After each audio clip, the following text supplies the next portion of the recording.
BR9 టీవీకి స్వాగతం. రానున్న ఎన్నికల్లో కూటమి ప్రభుత్వమే రాబోతుందని జనసేన పార్టీ అధినేత పవన్ కళ్యాణ్ అన్నారు. కాకినాడ పార్లమెంట్ కూటమి అభ్యర్థిగా జనసేన నాయకుడు తంగెళ్ల ఉదయ్ శ్రీనివాస్ నామినేషన్ దాఖలు చేశారు. ఈ కార్యక్రమానికి ముఖ్య అతిథిగా పార్టీ అధినేత కొనిదెల పవన్ కళ్యాణ్ హాజరయ్యారు.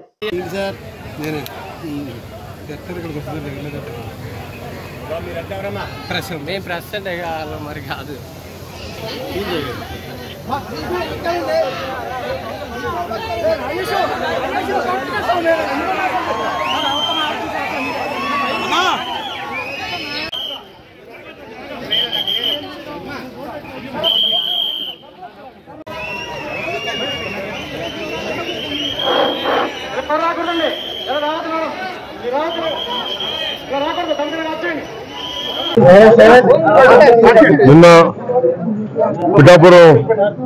పిఠాపురం నామినేషన్ వేసాం. అలాగే ఈ రోజున జనసేన, భారతీయ జనతా పార్టీ, తెలుగుదేశం కూటమి ఉమ్మడి అభ్యర్థిగా జనసేన పార్టీ గ్లాస్ గుర్తు మీద శ్రీ తంగెళ్ల ఉదయ్ శ్రీనివాస్ ఈ రోజున నామినేషన్ వేయడం జరిగింది.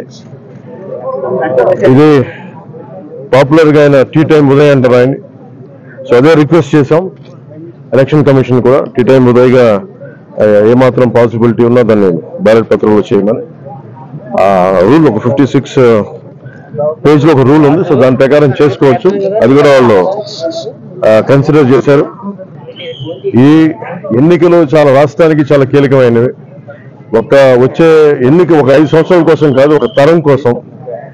ముఖ్యంగా ఓఎన్జీసీ, రిలయన్స్, అలాగే రకరకాల పరిశ్రమలు, కాకినాడ SEZలు, అలాగే ఇంత అపారమైన తీర సంపద ఉన్న ప్రాంతం, విపరీతమైన మత్స్య సంపద ఉన్న ప్రాంతం, ఇలాంటి చోట్ల అనేక సమస్యలు ఉన్నాయి.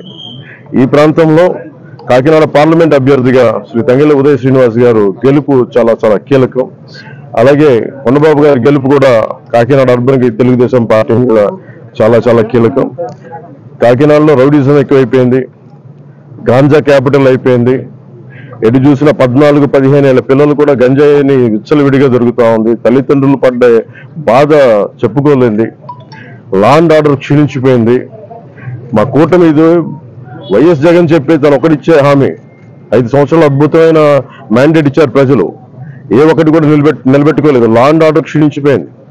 30,000 మంది ఆడపిల్లలు అదృశ్యం అయిపోయారు. ఉద్యోగాలు లేవు, ఉపాధి అవకాశాలు లేవు, ఏ పథకాలు కూడా సరిగ్గా అందలేదు. ఇలాంటి సమయంలో ఒకళ్ళు కాదు, ముగ్గురం కల్పిస్తున్నాం. ఎందుకంటే 5 కోట్ల మంది ప్రజలకి ఒక పార్టీ కాదు, 3 పార్టీలు కలిసి ఈ రోజున మేము ఒక బలమైన కూటమిగా 2014 ఇలాంటి కూటమిగా ఏర్పడ్డాము. అలాగే ఉభయ గోదావరి జిల్లాలో కూడా, ముఖ్యంగా ఉభయ గోదావరి జిల్లాల్లో జనసేన, భారతీయ జనతా పార్టీ, తెలుగుదేశం కూటమి స్వీప్ చేయబోతుంది. నిన్నే చెప్పాను, మన జంతు ప్రపంచం కాదు, మానవ ప్రపంచం. కాకినాడ పార్లమెంట్ సంబంధించి 7 నియోజకవర్గాల్లో మీ ప్రభావం ఎలా ఉంటుంది? దీనికి సంబంధించి 400 కోట్ల అభివృద్ధి చేస్తాం, గెలుపు నేను అనేది మీరు 400 కోట్లు కలెక్ట్ చేశారు మీ పార్టీ గారు 4-5 నెలలుగా. ఎందుకంటే చల్మశెట్టి సునీల్ గారు నాకు శత్రువు కూడా, ప్రత్యర్థి కూడా కాదు. ఆయన రోజు ఏదో ఒక మా ఇళ్లలో మా బ్రదర్స్ హౌస్ నుంచి వస్తూ ఉంటారు. సరే, ఆ పొలిటిక్స్ వేరు, స్నేహం వేరు, కుటుంబ స్నేహం వేరు. నిజంగా ఆయన ఒక పార్టీ మీద నిలకడగా ఉండే వ్యక్తి అయితే నిజంగా ఒక జాలి పాపరే నిమిషాలు ఓడిపోయాడు. ప్రతిసారి అవకాశవాదంగా నిలబడటం, వెళ్ళిపోవటం, మళ్ళీ ఎలక్షన్ ముందు రావటం, ఇవన్నీ సరైన సంకేతాలు పంపవు. ఉదాహరణకి నేను కూడా ఓడిపోగానే నేను పార్టీ మూసేసి మళ్ళీ ఇప్పుడు వస్తే బాగుండదా? అది నమ్ముతారు? అది ఒక దశాబ్దం కింద పడ్డాం, నలిగాం, కింద మీద పడ్డాం, బలం ఉండి కూడా తగ్గించుకొని మరి ఈ రోజున ప్రజలు గెలవడానికి కూటమి ఏర్పాటు చేసుకున్నాం. సో చలమలశెట్టి సునీల్ ఆయన వ్యక్తిగతంగా నాకు బాగా తెలుసు, ఆయన పరిచయం బాగా ఉంది, ఉదయ్ గారికి కూడా ఉంది. కానీ కాకినాడ పార్లమెంట్కి అతను సరైన వ్యక్తి కాదు. ముఖ్యంగా సునీల్ గారు చాలా కీలకమైన ప్రశ్నలు కొన్నిటికి సమాధానం చెప్పాలి. కాపు రిజర్వేషన్లని చీకొట్టింది వైసీపీ పార్టీ. అలాంటి పార్టీని రిప్రజెంట్ చేస్తున్నారు. 27 దళిత పథకాలు తీసేశాడు, దానికి సమాధానం చెప్పాలి. దళితులకు సంబంధించి బీసీలకి 34% నుంచి 24% స్థానిక ఎన్నికల్లో తీసేశాడు, దానికి సమాధానం చెప్పాలి. ఇలా 30,000 మంది ఆడపిల్లలు అదృశ్యం అయిపోయారు, అతను దానికి సమాధానం చెప్పాలి. ఏ సమాధానం చెప్పకుండా కూర్చోబెట్టి నేను వచ్చేసాను, నాకు ఓటేయండి, డబ్బులు ఎక్కువైపోయినాయి, 400 కోట్లు ఖర్చు పెడతాం, 200 కోట్లు ఖర్చు పెడతాం, ఓటుకి 10,000 ఇస్తాం, లేదంటే నాయకులు 10 లక్షలు పెట్టి కొనేస్తాం అంటే వెళ్ళే నాయకులు ఎవరైనా సరే వాళ్ళకి 10 మంది ఓటర్లు కూడా లేరు, అలాంటి వాళ్ళు కొనుక్కున్నారు. సో మేము కోరుకునేది ఏంటంటే తంగెళ్ళ ఉదయ శ్రీనివాస్ గారు ఒక చాలా దిగువ మధ్యతరగతి కుటుంబం నుంచి వచ్చిన వ్యక్తి. ముఖ్యంగా ఇంజనీరింగ్ చేసిన తర్వాత తన స్వయం శక్తితోటి టీ టైమ్ అనే కాఫీ డే చూసాం, లేదంటే స్టార్ బక్స్ చూసాం, లేదంటే బరిస్టా కాఫీ చూసాం, ఇలాంటివన్నీ టీ లీఫ్ అనే మన విదేశాల్లో ఉండే బ్రాంచెస్కి వెళ్ళిపోయింది. అలాంటి ఫ్రాంచైజ్ మనకు అందుబాటులో ఉండేది తను ఒకటి ఎదుగుదల అంటే యోయోలాగా ఒక కాన్సెప్ట్ క్రియేట్ చేస్తే కొన్ని 10,000 మంది బతకాలి, కోట్లాది సంపాదన రావాలి. సంపాదన అంతా ఒకరి దగ్గర కేంద్రీకృతమై అభివృద్ధి అనుకుంటే ఎట్లా?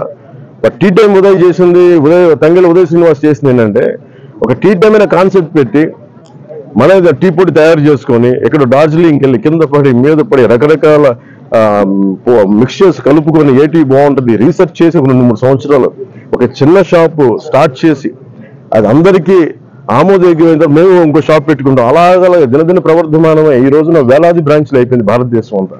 తనొక్కడే ఎదగడం కాదు, ప్రతి బ్రాంచ్ వల్ల దాదాపు 25,000 మందికి ఈ రోజున ఉపాధి అవకాశాలు లభించింది. అలాగే